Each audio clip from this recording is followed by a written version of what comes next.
Olá, sou a professora Isabel Sodré e trago hoje para você uma nova aula, um novo estudo. Vamos começar hoje o estudo da carta aos Romanos. Vamos começar fazendo uma pequena introdução. Nessa introdução nós vamos ver algo sobre o autor, vamos ver a data, em que época que foi escrita essa carta, quais as circunstâncias, o que acontecia na história quando esta carta foi escrita, e vamos ver o objetivo, ou os objetivos do autor, e também ver a influência desta carta através da história da igreja. Sobre o autor, nós já sabemos que é o apóstolo Paulo, porque ele já se identifica, capítulo 1, no verso 1. Ele já diz Paulo, servo de Jesus Cristo. Ele já se apresenta. Portanto, os escritos de Paulo não há esta dificuldade em identificar o autor, ou seja, não há dificuldade com autorias.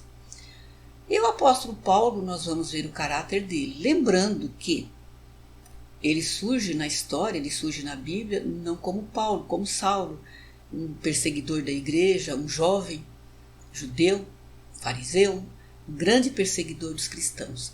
Mas o apóstolo Paulo, após a sua conversão, que acontece lá em Atos capítulo 9, ele se torna um homem com um caráter totalmente diferente. Nós podemos observar que o apóstolo Paulo ele era um homem fiel, a fidelidade ao Evangelho, a fidelidade a Cristo. Ele é um servo fiel e obediente, humilde. O apóstolo Paulo é um homem que, apesar da sua formação, de tudo aquilo que ele faz, ele é um servo e ele é humilde. Chega a dizer, não sou digno de ser chamado de apóstolo. E também um homem dedicado. Saulo era dedicado na sua perseguição, era zeloso na lei mosaica. E o apóstolo Paulo também, um homem dedicado, zeloso do Evangelho de Jesus Cristo. E ele dedica a sua vida em fazer aquilo que Jesus ensina.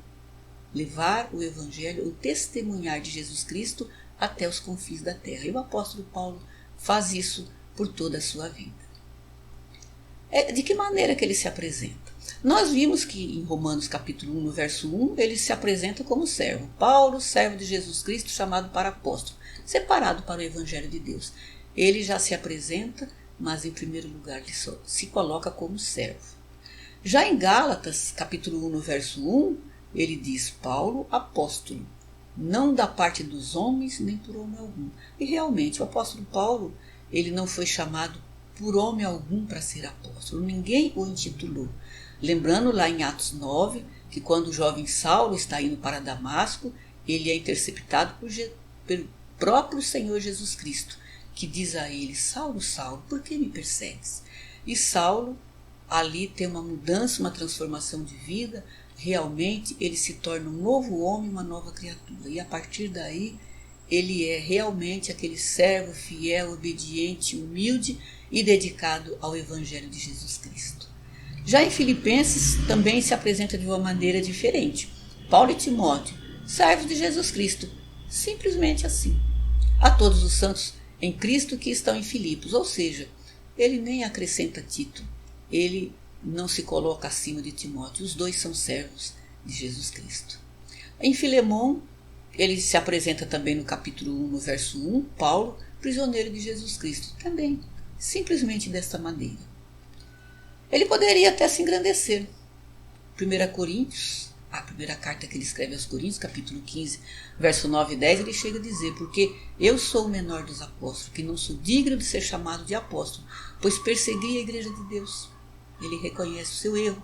Mas pela graça de Deus sou o que sou. Ele sabe quem ele era, que tipo de homem que ele era a partir dali.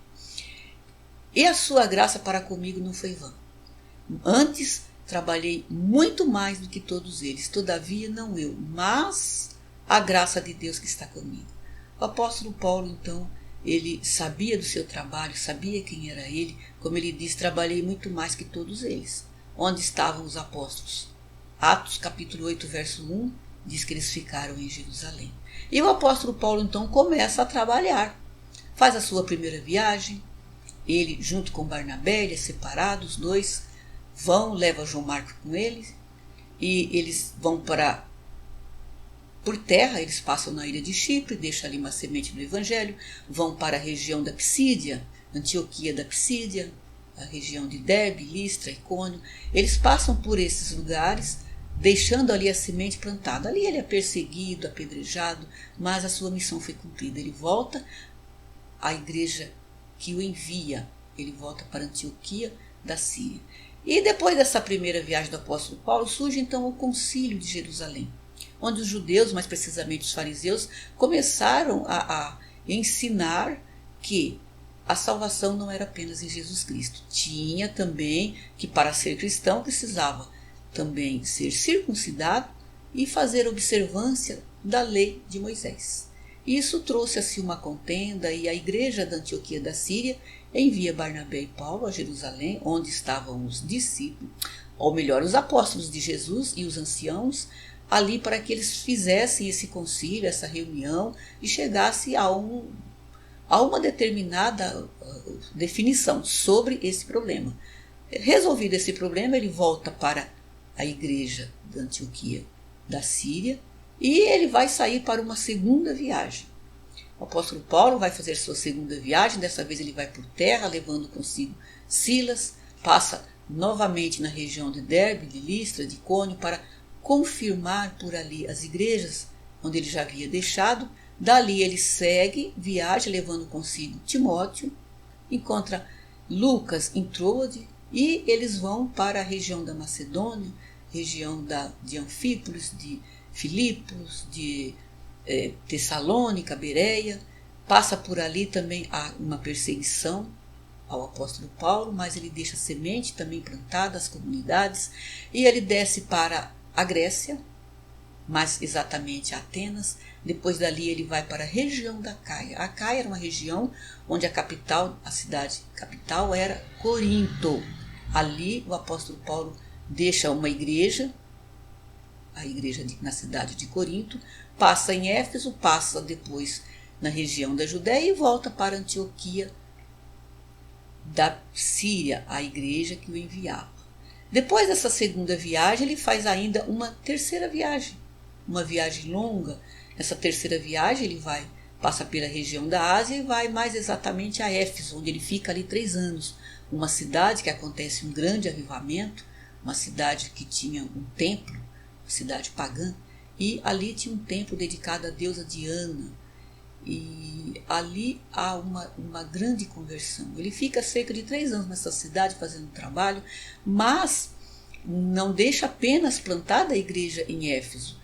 A equipe que acompanhava o apóstolo Paulo, seus discípulos, seus seguidores, eles trabalham nessa região. A região da Ásia não fica apenas Éfeso, fica Esmirna, fica Pérgamo, Tiatira, Sardes, Filadélfia, Laodiceia. Essas igrejas são plantadas nesse trabalho do apóstolo Paulo durante a sua terceira viagem.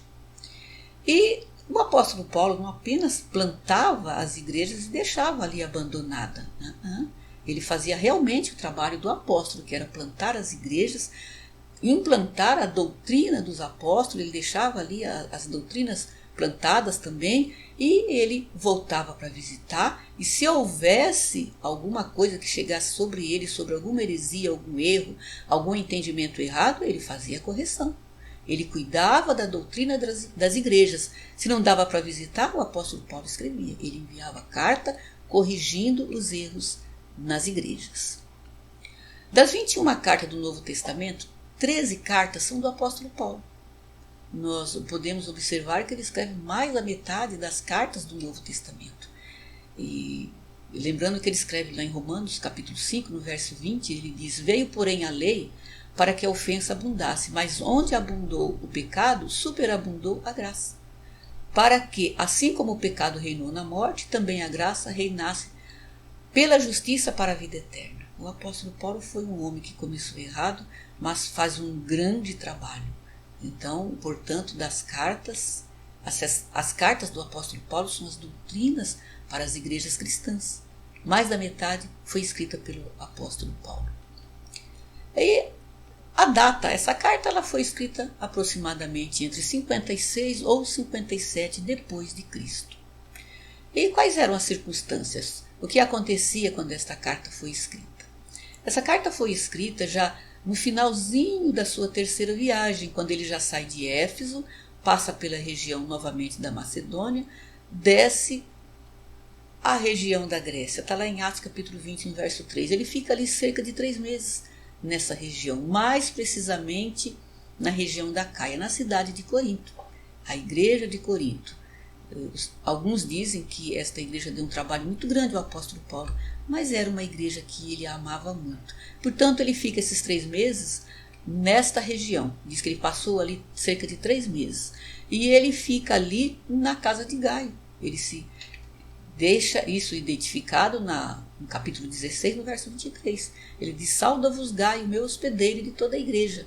O apóstolo Paulo, então, fica esses 3 meses na casa de Gaio, lá na cidade de Corinto, na igreja de Corinto, e o objetivo do apóstolo Paulo ao escrever esta carta, na verdade, está lá no capítulo 15, do verso 22 ao 24, onde ele diz que ele foi muitas vezes impedido. O apóstolo Paulo tinha a intenção de ir a Roma. Roma, a capital do império, a cidade que o mundo passava por Roma. E a Bíblia não diz que nenhum apóstolo foi a Roma. E nem a história também não diz que algum apóstolo foi a Roma. Mas o apóstolo Paulo escreve no verso 22 assim: pelo que também muitas vezes tenho sido impedido de ter convosco, mas agora que não tenho mais demora nestes sítios, e tendo já há muitos anos grande desejo de ter convosco. Ele sempre quis ir a Roma, mas nunca deu certo. Só que agora, como ele diz, não tenho mais demora, não tinha mais necessidade dele ficar por ali. As coisas já estavam tranquilas, as igrejas estavam indo bem, ele poderia fazer esta viagem. Aí no verso 24 ele diz: quando partir a Espanha, irei ter convosco. O apóstolo Paulo tinha ainda o plano de passar por Roma e ir à Espanha, lembrando do que Jesus disse: testemunhar até onde? Os confins da terra. E a Espanha para ele era os confins da terra, e ele queria ir até lá. Então ele diz: quando partir para a Espanha, irei ter convosco, pois espero que de passagem vos verei, e que para lá seja encaminhado por vós, depois de ter gozado um pouco da vossa companhia. Portanto, o apóstolo Paulo imaginava de passar em Roma, desfrutar um pouco da companhia dos irmãos, conversar, contar de todas as coisas que aconteceram em suas viagens, aquilo que Deus fez através de suas mãos, e esperava também que a igreja o encaminhasse. A igreja que sempre o encaminhava em suas viagens era a igreja da Antioquia, da Síria. Mas agora ele queria chegar a Roma e ser encaminhado por eles, receber uma bênção espiritual e também uma bênção financeira, o patrocínio para a sua viagem à Espanha. E quem que escreve a carta? Lá em Romanos 16, no verso 22, ele se identifica: Tércio. Era o uso dos escribas. Naquela época era uma cultura, era uma prática comum da época. Chega-se a dizer que era uma profissão. Ele se identifica: eu, Tércio, que esta carta escrevi, vos saúdo no Senhor. Portanto, o apóstolo Paulo dava ao seu escriba essa liberdade de se identificar na carta. Era comum na época, as pessoas ditavam e alguém escrevia. Era uma função, um trabalho, uma profissão daquela época. E o apóstolo Paulo desfruta desse benefício nesta época. E enquanto ele estava lá nesses 3 meses, eles aproveitam e fazem uma coleta nas igrejas. Lá no capítulo 15, no verso 26, diz: porque pareceu bem a Macedônia, ou seja, as igrejas da Macedônia, e a de Acaia, Corinto e a igreja de Filipos, Bereia, Tessalônica, as igrejas dessa região, fazerem uma coleta para os pobres dentre os santos que estão em Jerusalém. O apóstolo Paulo pensava em escrever a carta, mandar para os romanos, ele ia a Jerusalém levar a oferta aos irmãos e de lá ele seguiria para Roma. Esta era a intenção dele. E quem que leva essa carta a Roma? Capítulo 16, verso 1 e 2 identifica: Febe. Recomendo-vos, pois, Febe, nossa irmã, a qual serve na igreja que está em Cencreia. Cencreia era uma cidade portuária perto da cidade de Corinto, para que a recebais no Senhor, como convém aos santos, e a ajudeis em qualquer coisa que de vós necessitar, porque tenho hospedado a muitos, como também a mim mesmo. Portanto, Febe era uma pessoa que fazia parte do convívio do apóstolo Paulo, da sua equipe, de uma certa maneira. E falei da influência da carta. Essa carta ela é uma carta importantíssima que influenciou pessoas importantes, como na conversão de Agostinho de Hipona, ou Santo Agostinho. Agostinho era um jovem estudioso, um professor de oratória, mas era um homem pecador. E quando ele lê Romanos capítulo 13, o verso 13 e 14, ele se identifica. Andemos honestamente como de dia, não em glutonarias, nem em bebedeiras, nem em desonestidades, nem em dissoluções, nem em contendas e inveja, mas revesti-vos do Senhor Jesus Cristo, e não tenhais cuidado da carne em suas concupiscências.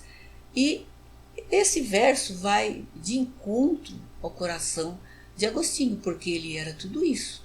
Ele era beberrão, ele era comilão, ele era desonesto, ele era mulherengo, ele tinha todos esses defeitos. E a mãe de Agostinho era cristã, era uma pessoa que orava, apresentava o filho sempre a Deus, esperando essa conversão. E ela acontece quando ele vê esses dois versos, 13 e o verso 14. E ele então ali ele se converte ao cristianismo. Temos também a conversão de Lutero, que era um jovem também estudioso, ele fazia o seu seminário, ele ia ser padre, mas ele tinha em si uma angústia, uma dificuldade de entender o que acontecia com ele se autoflagelava, ele confessava todos os dias, ele se sentia pecador o tempo todo. Mas ao ler Romanos capítulo 1, verso 17, onde diz que mais o justo viverá da fé, foi fatal para o coração do jovem Lutero. Ele se converte e ele começa então ali uma reforma. Ele faz as 95 teses e prega na porta da Igreja Católica de Wittenberg. Ele prega ali aquelas teses e a partir dali então gera a reforma protestante. Lutero chega a dizer que a carta aos Romanos é o mais puro evangelho. A maneira do apóstolo Paulo é explicar o evangelho, a maneira que ele tem de apresentar e de defender o evangelho. Os estudiosos chegam a dizer que a carta aos Romanos é o evangelho do apóstolo Paulo. E Calvino chega a dizer que é uma porta aberta. Ele diz que se nós entendermos a carta aos Romanos de uma maneira verdadeira, ela se torna uma porta aberta para os mais ricos tesouros que estão nas Escrituras, devido a essa forma do apóstolo Paulo argumentar. E temos uma curiosidade, que diz que o meio acadêmico norte-americano, as faculdades de direito, usavam a carta aos Romanos com seus alunos para que eles aprendessem como fazer uma argumentação através do tipo de trabalho do apóstolo Paulo. Vejam que fato curioso, que coisa interessante. Portanto, se o apóstolo Paulo tivesse ido a Roma, talvez a carta não tivesse sido escrita, mas ele poderia ter pregado, ele poderia ter ali feito o seu discurso, falado, apresentado o evangelho da maneira que ele apresentasse esse evangelho aos romanos, mas talvez não ficasse registrado. Mas foi importante o registro dessa carta por esses motivos que nós vimos durante esta introdução. E eu agradeço a atenção de todos vocês. Numa próxima aula nós vamos entrar na carta aos Romanos. Eu agradeço a sua atenção. Obrigada pelo seu carinho, pela sua atenção. Eu espero ter despertado em você a curiosidade para continuar esse tipo de estudo. Muito obrigada. Deus abençoe.